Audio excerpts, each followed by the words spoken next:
मुस्लिम समाज को जब आज चारों तरफ से घेरा जा रहा है, मुस्लिम समाज की कोई बात सुनने के लिए तैयार नहीं है। यहां तक कि जो सेक्युलर पार्टी है, वो सेक्युलर पार्टी भी मुस्लिम समाज का वोट लेने के बावजूद मुस्लिम समाज की बात करने के लिए तैयार नहीं है। ऐसे वक्त में अब आशा की किरण जो है वो एक ही है, जो राहुल गांधी जी ने भारत जोड़ो यात्रा निकाली थी। वो भारत जोड़ो यात्रा संविधान बचाने की थी, आरएसएस और भारतीय जनता पार्टी की भ्रष्ट नीतियों के खिलाफ थी। और आज हमने देखा कि जो कोई अगर बात करता है तो खड़गे जी बात करते हैं,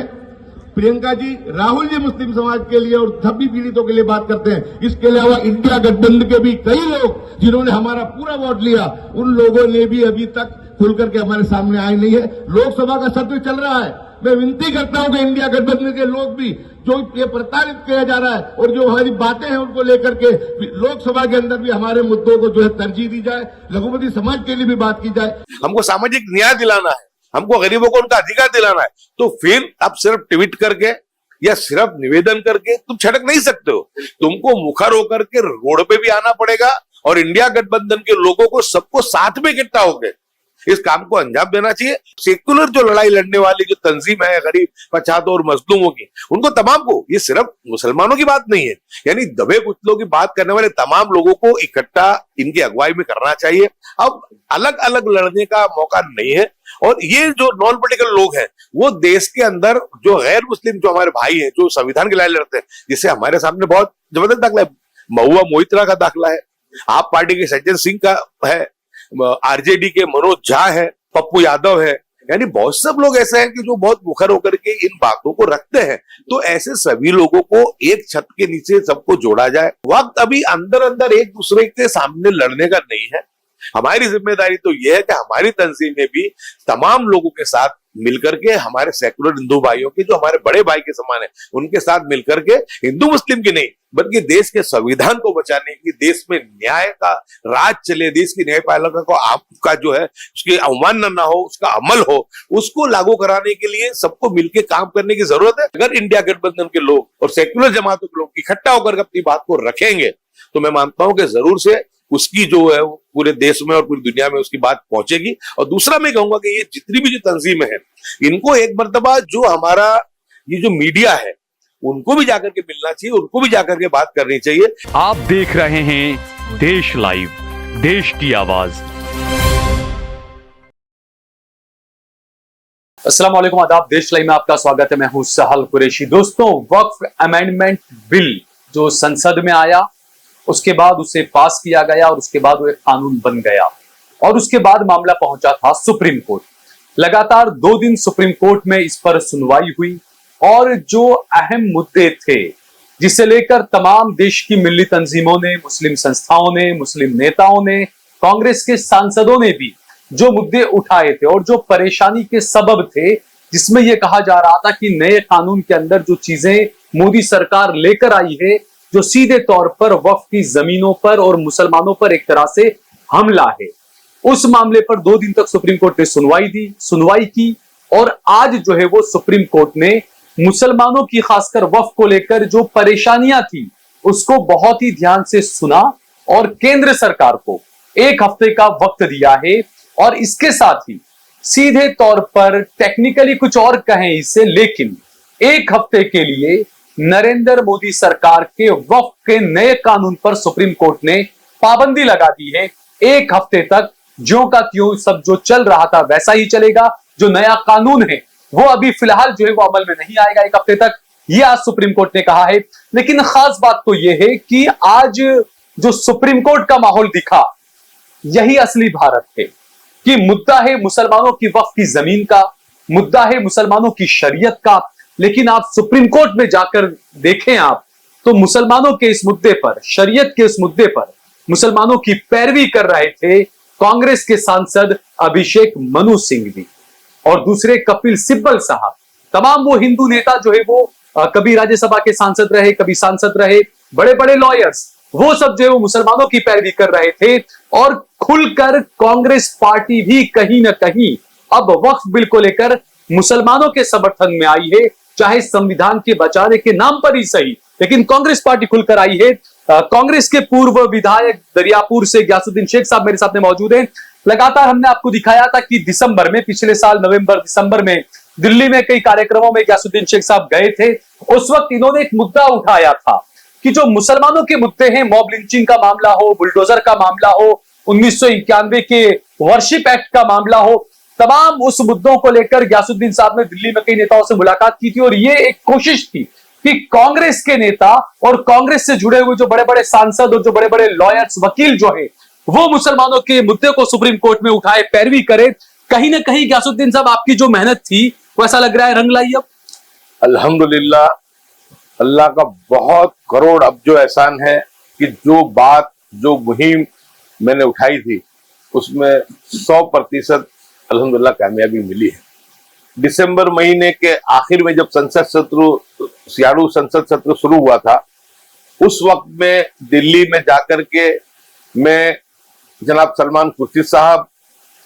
जनाब तारिक अनवर साहब, मोहम्मद नासिर साहब, सभी सांसदों से मिलकर के मैंने ये बात को पहुंचाने की कोशिश की थी कि ये जो देश के अंदर नफरत का, घृणा का माहौल चल रहा है, उसमें हमको मुखर होकर के संसद में आवाज उठानी चाहिए, क्योंकि अब तो जो है जुल्म की इंतहा हो गई है। और उस वक्त में कांग्रेस हाई कमांड तक ये बात को पहुंचाने के लिए मैंने गुजरात प्रदेश कांग्रेस समिति के अध्यक्ष जनाब शक्ति सिंह गोयल साहब का भी समर्थन लिया, उनका साथ लिया, और उनके माध्यम से राहुल गांधी जी और वेणुगोपाल जी तक हमारी बात को हम पहुंचाने में कामयाब हुए। MP नासिर हुसैन साहब ने खड़गे साहब तक ये बात को पहुंचाया। उसमें डिमांड मेरी इतनी ही थी दिसंबर महीने में कि वर्तमान जो सत्र शुरू हुआ है उसमें मॉब लिंचिंग, हेट स्पीच और बुलडोजर की जो राजनीति चल रही है, इसके ऊपर हमको हमारी आवाज बुलंद करनी चाहिए और संसद में मांग करनी चाहिए। जो वर्शिप एक्ट जो है वो 1991 में बना है और उसको लेकर के बिल्कुल यथा स्थिति हमको बनाए रखनी। जो धार्मिक स्थल है, जो उसकी आजादी के वक्त 1947 में जो यथा स्थिति उसको बनाए रखने का उसमें कानून बना था, तो उसका चुस्त दुरुस्त अमल कराने के लिए, क्योंकि हम ज्ञानव्यापी मस्जिद के मामले में देख रहे हैं याचिकाएं की, हमने देखा संभल में ही मामलों को उठाया गया, हमने ये देखा अजमेर शरीफ की दरगाह के लिए इस चीज को हुआ, तो हमने कहा कि उस पर भी आवाज उठाई जाए। और जो मिल्ली तंजीमें हैं, मुस्लिम personal law board, Jamiat Ulama Hind और दीगर जो जमातें, जो अकेली बेचारी जो है इन सब मसलों को लेकर के लड़ती है, तो मैंने उस वक्त में गुजारिश शक्ति सिंह गोयल के मार्फत राहुल जी और खड़गे जी से भी करी थी और मुस्लिम सांसदों को भी पर्सनली मिलकर के मैंने कही थी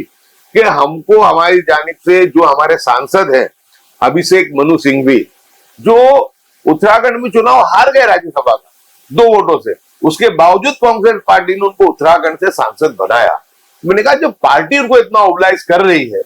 तो उनको भी कम से कम पार्टी की पॉलिसी का समर्थन करते हुए, क्योंकि राहुल गांधी जी की जो पॉलिसी है वो बहुत खुली और साफ है कि देश के 140 करोड़ लोगों के संवैधानिक अधिकार और न्याय के लिए वो लड़ाई लड़ते हैं और उसमें ही मुस्लिम समाज भी आता है। बिल्कुल, तो फिर हमारे भी तो अधिकार है, हमारे भी तो संवैधानिक न्याय की हमको भी जरूरत है। तो ऐसे वक्त के अंदर हमारे जानिब से कांग्रेस पक्ष के जो वकील हैं उनको अपनी ऑनररी सेवा देनी चाहिए। और बहुत खुशी की बात है कि हमारी डिमांड के बाद, हमारी मांगने के बाद, यानी जब सियाड़ू सत्र जब चला उस वक्त में सभी जो सांसद थे बहुत मुखर होकर के पूरे इंडिया गठबंधन के लोग आ गए, ये भी आपने बात कही थी। वो बात जो मैंने कही थी वो मैंने 31 दिसंबर के दिन रामलीला मैदान में जो डोमा संगठन का कार्यक्रम था, जो डॉक्टर उदित राज साहब चला रहे हैं, उसमें खड़गे जी भी आए हुए थे। खड़गे जी से पहले नेक्स्ट स्पीकर बे था। उस वक्त में मैंने खड़गे जी से रिक्वेस्ट करते हुए कहा था कि खड़गे जी आप तो बोलते हैं, राहुल जी बोलते हैं, प्रियंका जी बोलती है मुस्लिम समाज के बारे में, इंडिया गठबंधन ने भी तो हमारा वोट लिया है और दूसरे जो कांग्रेस के जो हिंदू बहुमती समाज के सांसद है उन्होंने भी लिया है। तो सबको मुखर होकर के इस पार्लियामेंट में हमारी आवाज को बुलंद करना चाहिए। बिल्कुल, उस वक्त में जब खड़गे जी खड़े हुए, उसकी क्लिप भी आपके भी पास है, मैं आपको भी फिर से दे रहा हूं। उस वक्त में खड़गे जी ने खड़े होकर कहा कि आपकी बात बिल्कुल सही है, ये वर्तमान पार्लियामेंट सेशन के अंदर हिंदुस्तान में होने वाले हर जुल्म और अत्याचार, खास करके बुलडोजर है, मॉब लिंचिंग में भड़का हुआ है, उसकी तमाम बातों को लेकर के हम हमारी आवाज को बुलंद करेंगे और जहां कहीं भी जरूरत होगी तो कानूनी कार्रवाई के अंदर भी मदद करने के लिए कांग्रेस पक्ष यहाँ तक तैयार कि जो है। CWC की जो मीटिंग हुई गुजरात के अंदर, जो अधिवेशन हुआ, उसमें भी राहुल गांधी ने साफ कहा कि अगर मुसलमानों के साथ में जुल्म हो रहा है तो माइनॉरिटी अल्पसंख्यक मत कहो, सीधे कहो कि हाँ मुसलमानों के साथ में जुल्म हो रहा है। यानी खुलकर कांग्रेस पार्टी को अब मुसलमानों के पक्ष में आकर खड़े रहना पड़ रहा है। अब कांग्रेस पार्टी की CWC मीटिंग में बहुत खुल करके खड़गे जी ने भी ये बात कही थी और राहुल जी ने भी ये बात कही थी कि हमको जहां कहीं भी नाइंसाफी होती हो तो मुस्लिम समाज के साथ भी हो तो उस पर खुल के खड़े होना चाहिए, और माइनॉरिटी भी मत बोलो, उसको सीधा बोलो कि मुस्लिम के साथ ये हो रहा है। यानी उसका भी जब परसों राहुल गांधी जी के साथ एनेक्सी में मेरी मीटिंग हुई, उस वक्त में मैंने राहुल गांधी जी का उस बातों के लिए भी मैंने आभार माना। मैंने कहा कि जो CWC में जो ठहराव हुए उसका मैं स्वागत करता हूं, और साथ साथ मैंने उस दिन भी ये डिमांड की थी कि ये जो वक्फ वगैरह के जो कानून के जो ये आ रहे हैं बिल, खुशी की बात है कि इस जो कानून के सामने लड़ने के लिए हमारे सांसद मोहम्मद जावेद, इमरान प्रतापगढ़ी, इमरान मसूद, ये लोग भी पार्लियामेंट के जो सांसद रहे हैं, ये लोग सबसे पहले सुप्रीम कोर्ट में जाकर के इन्होंने अपनी बात को रखा, तो उसकी सुनवाई होने वाली है। तो उस वक्त में हमारी तरफ से अभिषेक मनु सिंह भी और दूसरे सीनियर एडवोकेट सलमान खुर्शीद साहब वगैरह सबको हमको ऑनररी सेवा के लिए वहां पे मौजूद रखना चाहिए। उस वक्त में राहुल जी ने भी कहा कि नहीं, जरूर हम उनको रखेंगे। और आज हमने देखा कि जो हमारी डिमांड दिसंबर महीने से मेरी डिमांड रही थी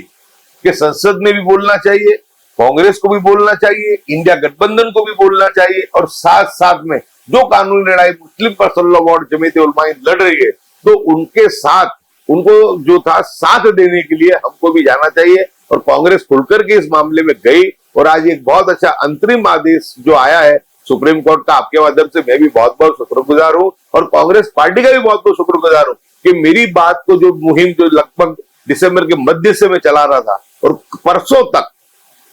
राहुल गांधी जी के समक्ष मैंने बात को दोहराया था, तो उस बात का अमल हुआ। एक छोटे से कार्यकर्ता की बात को मानते हुए, संजीदगी से लेते हुए कांग्रेस पक्ष ने ये काम को किया, और इस काम में मुझे गुजरात प्रदेश कांग्रेस अध्यक्ष शक्ति सिंह गोहिल साहब ने बहुत मदद की, दिसंबर में भी बहुत मदद की, और उसके बाद भी जब जब भी जरूरत आई इस मामले में मैंने कहा तो मेरी बात को उन्होंने हाईकमान तक पहुंचाया। ठीक है, बहुत बहुत शुक्रिया इन सबसे बातचीत करने के लिए। शुक्रिया, आपने भी मुझे वक्त दिया, मुझे बोलने का मौका दिया, उसके लिए आपका शुक्रिया।